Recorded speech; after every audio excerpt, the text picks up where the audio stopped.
এই প্রাক্কালে মুক্তিযুদ্ধের শহীদ সংগ্রহারা মাদন, জুলাই অভ্যুত্থানের শহীদ আমাদের বিশেষ করে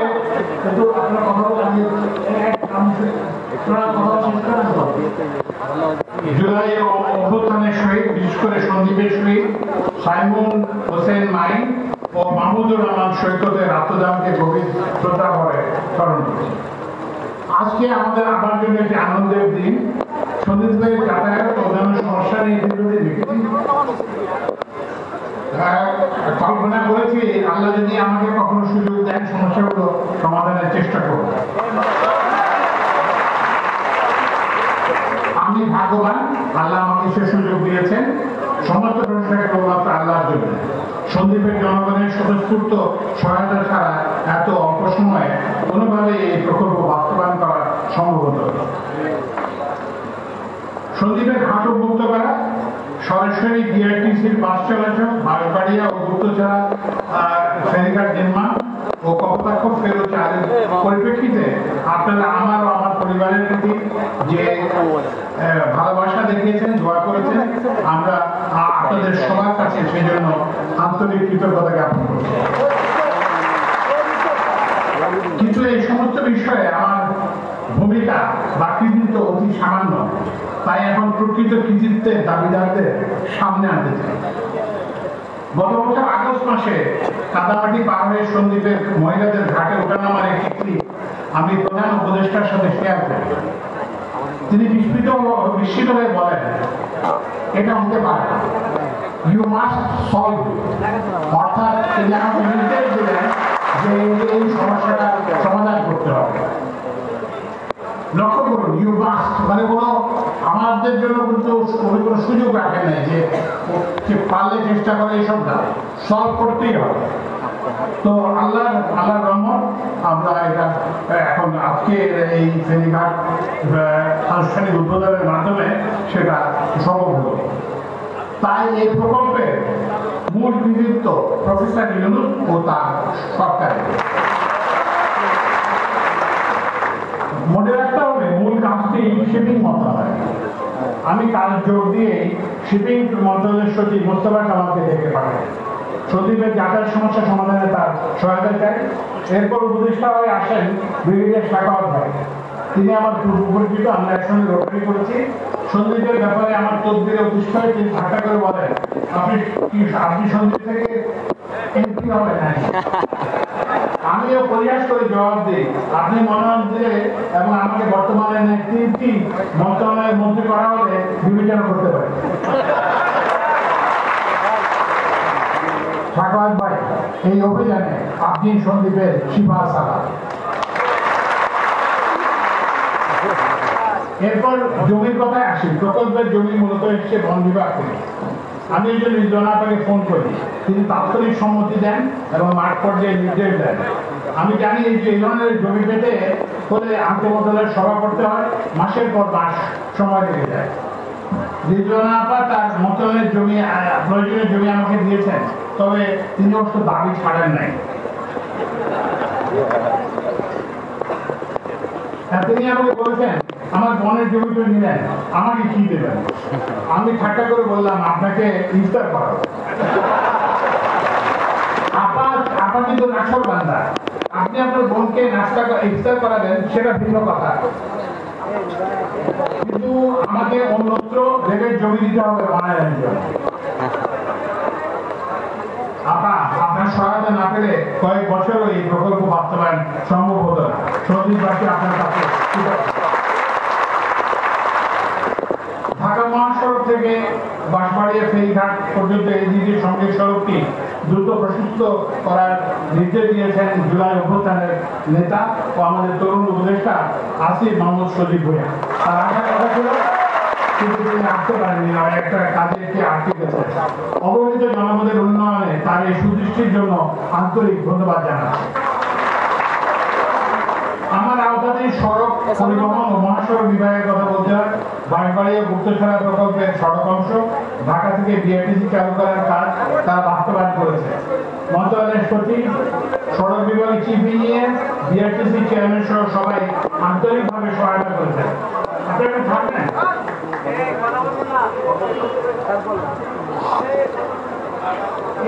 সন্দীপের এই প্রকল্প নিয়ে আমার তদবিরে সবাই বিরক্ত মন্ত্রণালয়ের সিনিয়র সচিব ইউসুফ, তিনি অভিযোগ করেছেন তার মন্ত্রণালয়ের উপদেষ্টা তাকে দিনে এতবার ফোন করেন না। নিশ্চয়ই বিরক্ত হয়েছেন DWTC চেয়ারম্যান, সেনাবাহিনীর 34 ইসিবির কমান্ডার, বিরক্ত নিশ্চয়ই হয়েছেন চট্টগ্রামের বিভাগীয় কমিশনার, ডেপুটি কমিশনার, জিয়া সহ আরো অনেকে। অনেক ক্ষেত্রেই তারা আমার অধিক্ষেত্রের কর্মকর্তা না তা ভুলে সরাসরি নির্দেশ দিয়েছেন।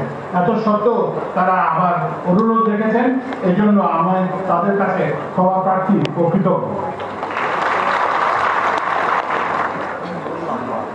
আমরা খুশি যে সন্দীপে ট্রেনে চালু হয়েছে, কিন্তু মনে রাখতে হবে এটি দুর্লভ প্রকল্প এবং এটা যে হয় না এটাই মূল কারণ। বাংলাদেশের সামুদ্রিক ফেরি চলাচলের কোনো অভিজ্ঞতা নাই, তাই এই অসাধ্য সাধনের জন্য আমি DWTS chairman commander Arif Ahmed Mustafa, তার কর্মকর্তা, কর্মচারী, শ্রমিক সবাইকে অভিনন্দন জানাই। দ্রুততম সময়ে রাস্তা নির্মাণের জন্য প্রধান প্রকৌশলী সড়ক বিভাগ 34 ইসিবি ব্যাটালিয়নের commander brigadier general Mohammad Shamsul Alam ও তার প্রকৌশলী বৃন্দ, কর্মকর্তা, শ্রমিক সবাইকে ধন্যবাদ জানাচ্ছি। বিআরটিসি ঢাকা থেকে বাস চালু করা ও বিআইডব্লিউটিসি কে ফেরি ও পণ্য সরবরাহের জন্য এলজিডি কে বাঁশবাড়িয়া ফেরিঘাট সংযোগের সড়কের উন্নয়নের জন্য ধন্যবাদ জানাচ্ছি। ফেরিঘাট বাস্তবায়নের নির্দেশনা ও আজকের অনুষ্ঠানে প্রধান অতিথির ভাষণ দিয়ে মাননীয় প্রধান উপদেষ্টা সন্দীপের প্রতিটি মানুষের অন্তরে মণিকোঠায় স্থান করে নিয়েছেন। সন্দীপবাসী কখনোই আপনার এই সহযোগিতার কথা ভুলবে না। 7 জন উপদেষ্টা ও 2 জন বিশেষ সহকারী আজকের অনুষ্ঠানে যোগ দিয়েছেন। তারা এই সভার পরে প্রকল্পগুলো দেখবেন। কর্মস্থলে ব্যস্ততা থাকা সত্ত্বেও রোজার মধ্যে তারা দুর্গম সন্দীপে মূল্যবান সময় ব্যয় করে এসেছেন। উপদেষ্টাবৃন্দ ফারুক ভাই, ফরিদা আপা, বিধানদা, বিশ্ববিদ্যালয় খোদাবক এবং প্রফেসর সাইদুল, আপনাদেরকে আমি অর্ধেক শক্তি দেব ধন্যবাদ জানাচ্ছি। বাকি অর্ধেক সরেজমিনে দেখে সন্দীপের সমস্যাগুলি সমাধান করলে বাকি ধন্যবাদ পাবেন।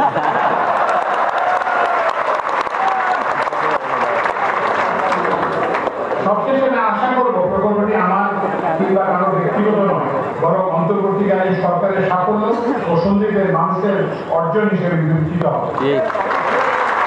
প্রকল্পের সংশ্লিষ্ট কর্মকর্তারা তাদের মনোযোগ অব্যাহত রাখবেন ও ভবিষ্যতের চ্যালেঞ্জ সমূহ মোকাবেলা করবেন। সবচেয়ে গুরুত্বপূর্ণ, সন্দীপের জনগণ এই প্রকল্পের মালিকানা গ্রহণ করবেন। ওই ঘাটের সুবিধা সমূহ যাতে অব্যাহত থাকে সেজন্য সজাগ দৃষ্টি রাখবেন।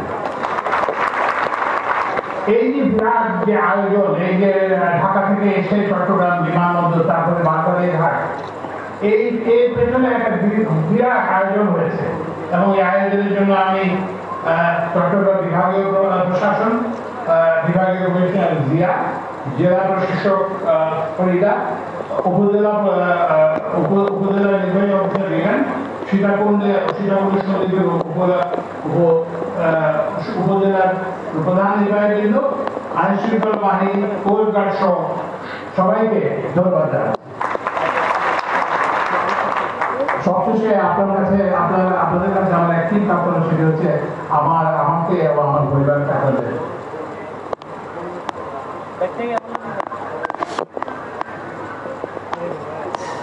দোয়া রাখবেন। সারের জন্য তালে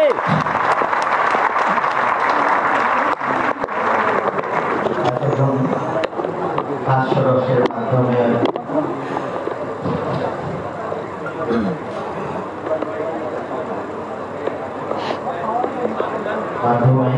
অত্যন্ত অনুকরণীয় বক্তব্য রাখেন, যাকে ঘিরে সন্দীপের গণমানুষের আকাঙ্ক্ষা আবর্তিত হয় মাননীয় উপদেষ্টা জনাব মোহাম্মদ ফজলুল কবির খান।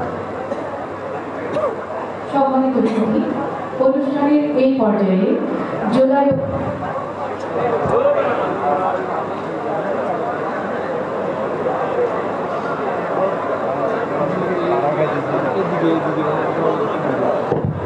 সাধারণ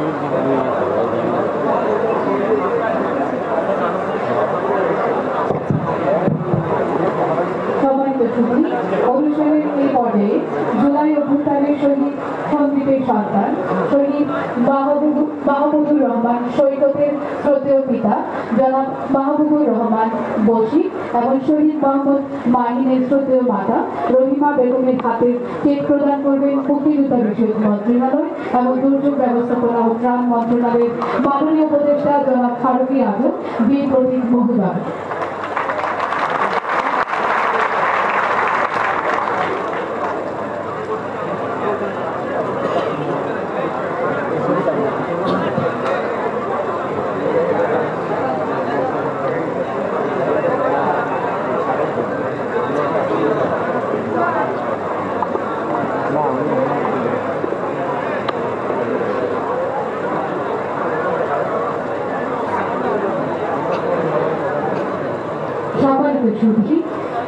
জুলাই অভ্যুত্থানের শহীদ মাহমুদুর রহমান সৈকত এর পরিবার এবং শহীদ মোহাম্মদ মাহিনের পরিবারকে 10 লাখ টাকার চেক প্রদান করছে মুক্তিযোদ্ধা বিষয়ক মন্ত্রণালয় এবং দুর্যোগ ব্যবস্থাপনা ও ত্রাণ মন্ত্রণালয়ের মাননীয় উপদেষ্টা এবং পরবর্তীতে আরো 20 লাখ টাকা করে প্রত্যেকটি পরিবারকে প্রদান করা হবে।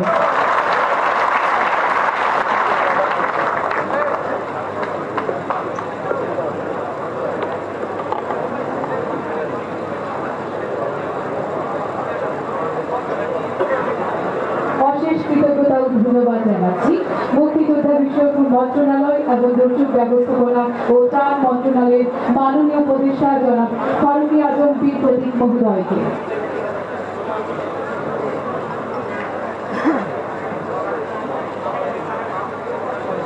মন্ডলী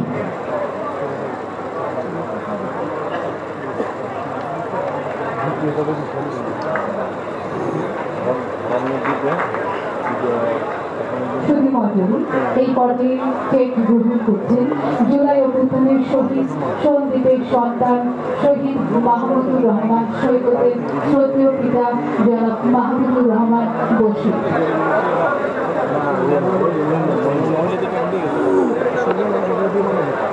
মন্ডলী এই পর্যায়ে বিশেষ অতিথি বক্তব্য প্রদান করবেন, যা নিবিড় দিক নির্দেশনা ও নিবিড় পর্যবেক্ষণে এবং ত্রাণ মন্ত্রণালয়ের তত্ত্বাবধানে সন্দ্বীপের এবং বানপাড়িয়ায় ঘাট নির্মিত হয়েছে এবং এই নৌপথে ফেরি সার্ভিস চালু হয়েছে, যিনি আজকের সকালে উভয় করে ঘাট উদ্বোধন করেছেন এবং ফেরি সার্ভিস উদ্বোধন করেছেন গণপ্রজাতন্ত্রী বাংলাদেশ সরকারের নৌ পরিবহন মন্ত্রণালয় ও শ্রম ও কর্মসংস্থান মন্ত্রণালয়ের মাননীয় উপদেষ্টা ব্রিগেডিয়ার জেনারেল অবসরপ্রাপ্ত ডক্টর এম শাফাত হোসেন স্যারকে তার মূল্যবান বক্তব্য রাখার জন্য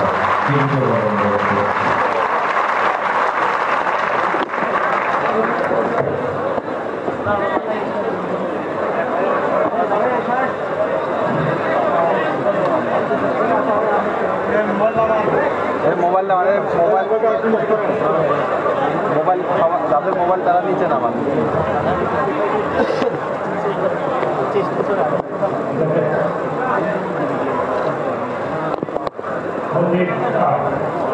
বাকিদেরকে আমার তাদেরকেও আমার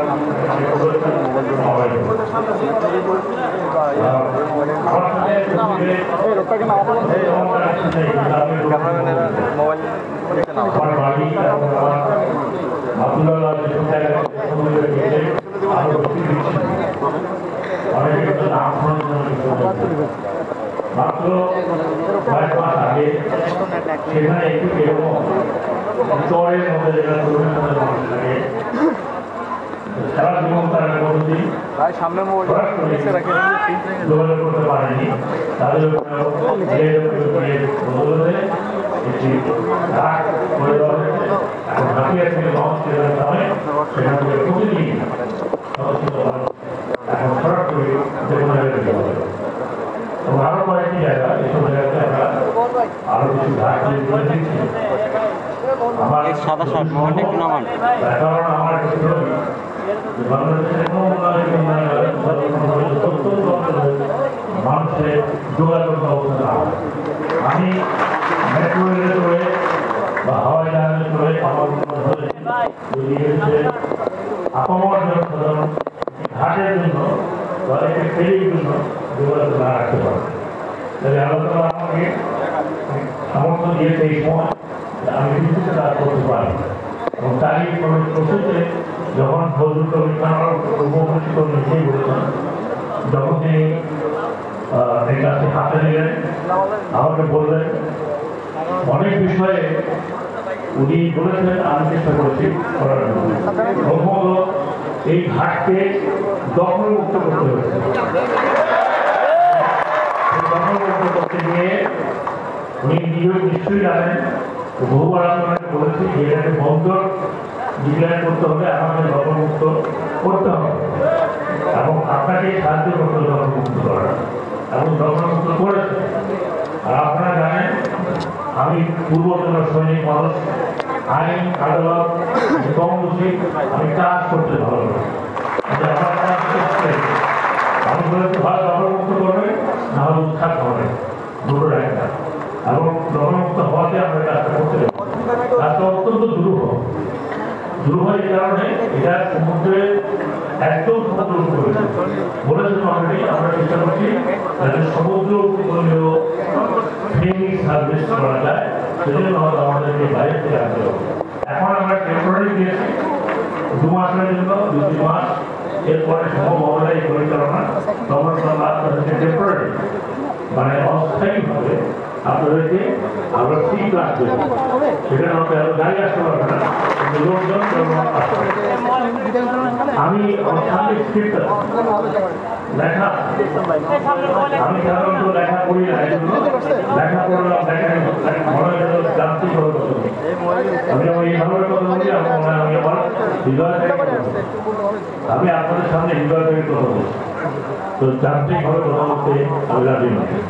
আমার ছোটবেলায় মনে আছে, অনেক ছোট ছিলাম, এই সন্ধিকে উঠে বলে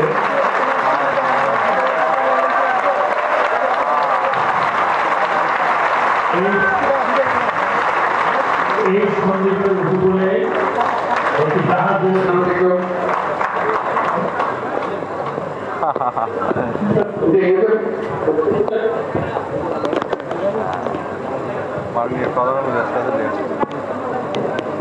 আমার মনে হয় প্রধান উপদেষ্টা কথা বললো, তারপরে আমি বাড়িতে শেষ করি। ঠিক ঠিক চলে যাচ্ছে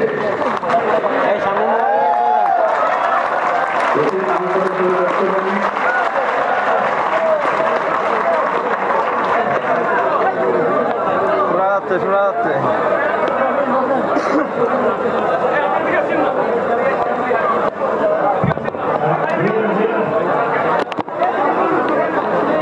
সুধীবৃন্দ, এবার সেই মহেন্দ্রক্ষণ সমাবেশের প্রধান অতিথি গণপ্রজাতন্ত্রী বাংলাদেশ সরকারের মাননীয় প্রধান উপদেষ্টা, বিশ্ববরেণ্য অর্থনীতিবিদ, শান্তিতে নোবেল বিজয়ী, যার পরিচয়ে বিশ্ববাসীর নিকট আমরা উন্নত শিরে পরিচিত ডক্টর মোহাম্মদ ইউনূস ভার্চুয়ালি সংযুক্ত হয়ে আমাদের মাঝে তার মূল্যবান ভাষণ প্রদান করবেন।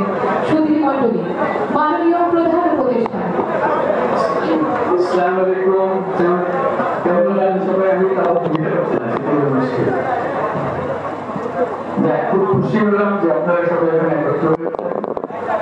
এটা খুবই গুরুত্বপূর্ণ সময়, মুহূর্ত যে অবশেষে সন্দেহের সঙ্গে চট্টগ্রামের এই অংশের সঙ্গে একটা শান্তিপূর্ণ নিরাপদ একটা যোগাযোগ ব্যবস্থা স্থাপন, যেটা ছিল আমাদেরকে বলা হয়েছিল যে এতগুলো মানুষ নানা আবহাওয়ার মধ্য দিয়ে জীবনের ঝুঁকি নিয়ে ছেলে মেয়ে শিশু অসুস্থ মানুষ ব্যবহার করতে হয় ডিঙ্গির মাঝখানে মতো নৌকাকে, এটা কোনো লজ্জার বিষয়।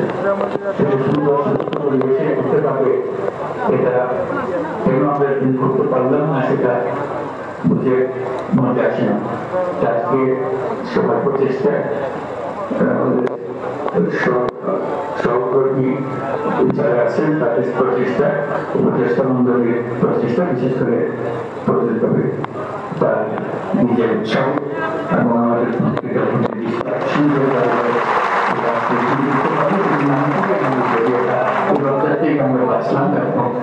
মানুষকে এই বিরাট সংকটের মাঝখানে নেতৃত্ব হচ্ছেন আমাদের নিরাপত্তার মধ্যে আমরা যোগাযোগটা করতে পারছি।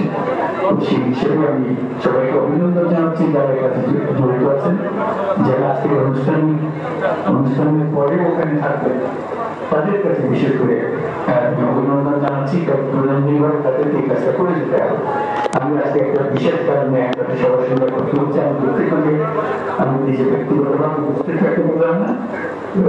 আমাদের আমি সব থেকে খুশি হই যে এটা করতে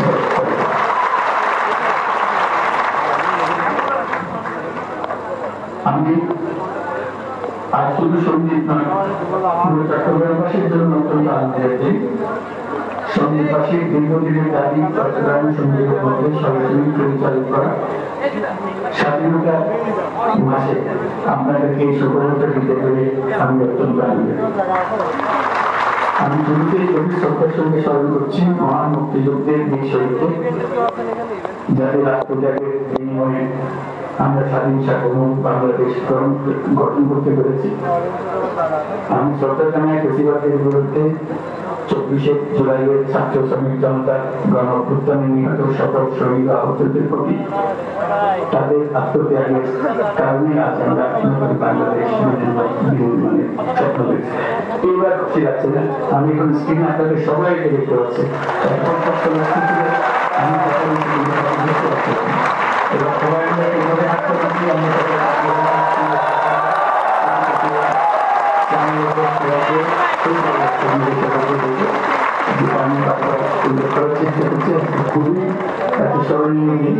অবশেষে একটা নিরাপদে আমরা চট্টগ্রাম পরিবারে সবাইকে নিয়ে চলাফেরা করতে পারবো। যারা শিশু, যারা অসুস্থ, যারা বৃদ্ধ, তাদেরকে নিয়ে একবারে সম্পূর্ণ নিরাপত্তার সঙ্গে আমরা চলাফেরা করতে পারবো। সেই জন্য খুবই খুশি সবাই আছেন, সবাইকে দেখতে পাচ্ছি, সেজন্য ভালো লাগছে। আমি সঙ্গীত বাংলাদেশের অন্যতম উপকূলবর্তী স্বাধীনতার অর্ধশতাব্দী পরে ঐতিহ্যবাহী এই যন্ত্রের সাথে দেশের মূল ভূখণ্ডের যোগাযোগের ক্ষেত্রে কোন কার্যকর ব্যবস্থা গড়ে ওঠে। কি লজ্জা, 50 বছর পাবে গেল, এদিকে বিরাট শহর, বিরাট বন্দর, সবকিছু চলছে। এখানে আসলে নিজের বাড়িতে যাওয়ার সময় কোথায় মধ্যযুগীয় অবস্থার মধ্যে আমাদের চলছে। এবং এটা সহ্য করে যাচ্ছে, এটা নিয়ে কোনো উচ্চবাচ্চা হচ্ছে না। আজকে আমরা সেই কর্মকর থেকে মুক্ত হলাম, সেই জন্য সবাই মিলে করে একটা হাত তালি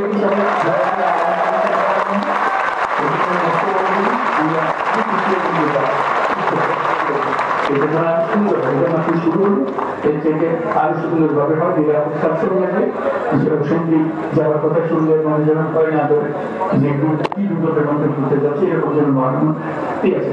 এখন শুধু নিজেরা যাবো না, এখন বন্ধু বান্ধব বিদেশ থেকে যারা আসবে তাদের সবাইকে নিয়ে ওখানে যাবো। কি করবে, এটা একটা উৎসব, এখানে আমি উৎসব করার জন্য সবাই আসবে। আপনাদের সঙ্গীতের লোক সারা আমেরিকা ঘুরে আছে, নিউ ইয়র্ক শহর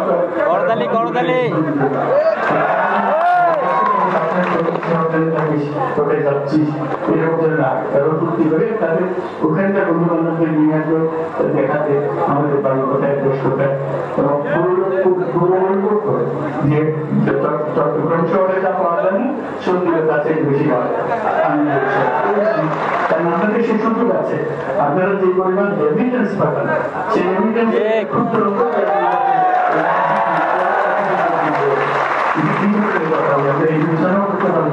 আপনাদের পয়সাটা কমতে হচ্ছে না, এটা তো পূর্ণ না, এটা শুধু আপনি সেই সুযোগটা যাতায়াতের সুযোগটা করে দিলে সমস্ত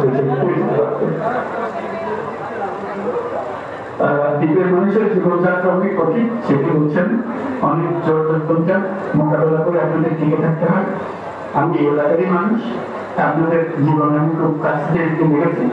সরাসরি গাড়ি চলাচলের কোনো ব্যবস্থা ছিল না, অ্যাম্বুলেন্স না চলার ফলে অনেক রোগী সঙ্গীত থেকে চট্টগ্রাম যাওয়ার পথে রাস্তায় মারা যায়। কি দুঃখের কথা, কি অসম্ভব কথা যে আমরা এই সভ্য জগতে আছি, কিন্তু যাতায়াতের অভাবে আমরা নিরাপদে একজন রোগীকে হাসপাতালে নিয়ে যেতে পারছে না।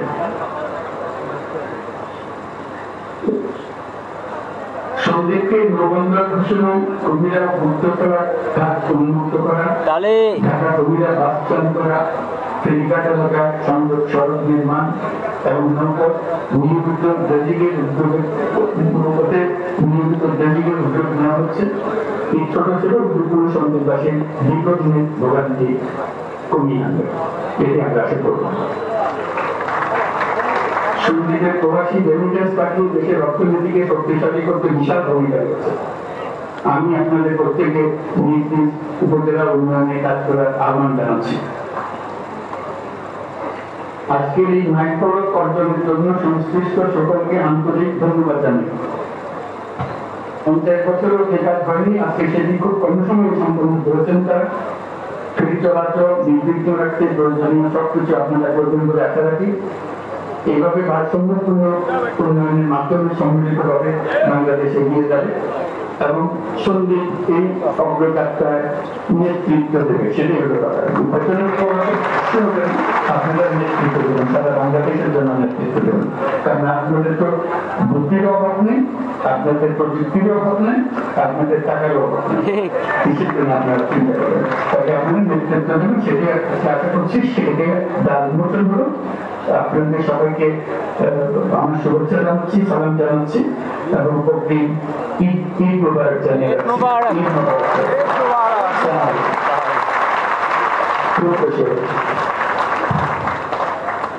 এবার বিদায় নিই।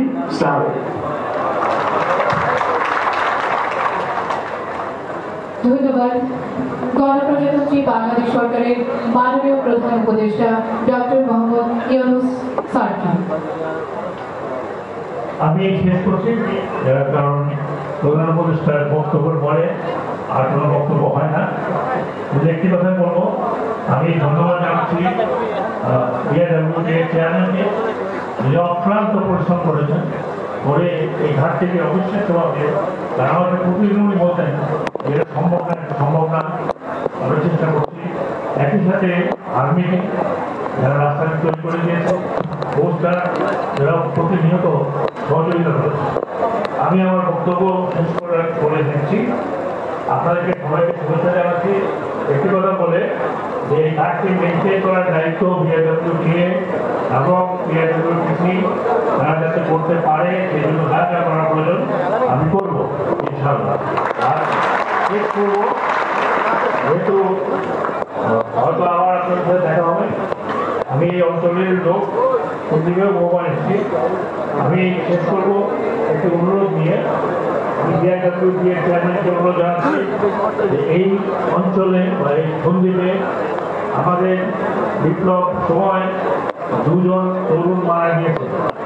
তাদের স্মৃতি টাকা পয়সায় নয়, তাদের স্মৃতি ধারণ করতে হবে কোনো উদ্যোগের মাধ্যমে। আমি রিকোয়েস্ট করে যাচ্ছি, দুই ঘাটের নাম শহীদ মাহিম আর মাহমুদুর রহমান সৈকতের নামে যাদের কাউন্সিল হয়,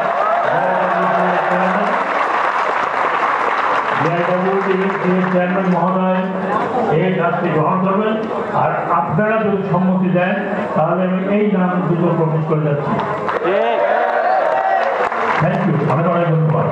তাদের স্মৃতি অন্যান্য এটাই সন্ধ্যের কাছে দেওয়া হতে পারে একমাত্র। আর আমার তরফ থেকে আপনাদের অশেষ ধন্যবাদ এবং সহযোগিতা উনি আসলে উনি কাজ করেছেন। আমি মাত্র ওনাকে হেল্প করেছি, যদিও আমার অনেক অফিসার প্রায় বলেছি যে ভাই তোমরাকে আমার লোক যা তোমরা সড়ক জনপদের মন্ত্রণালয়ে চলে গেছো, আগে আমাকে জানাও। হ্যাঁ, তো তারপরে বলেছি ঠিক আছে, যা দেয় যাও, আমার কাজ করে দেখো। এই জন্য আমাকে এখানে আনার জন্য, আমাকে সমর্থন দেওয়ার জন্য ফজলুল কবির ভাইকে অনেক অনেক ধন্যবাদ জানাচ্ছি যারা আমাদের সাথে এসছেন। আপনাদের সামনে ইনশাআল্লাহ আপনাদের দেখা হবে।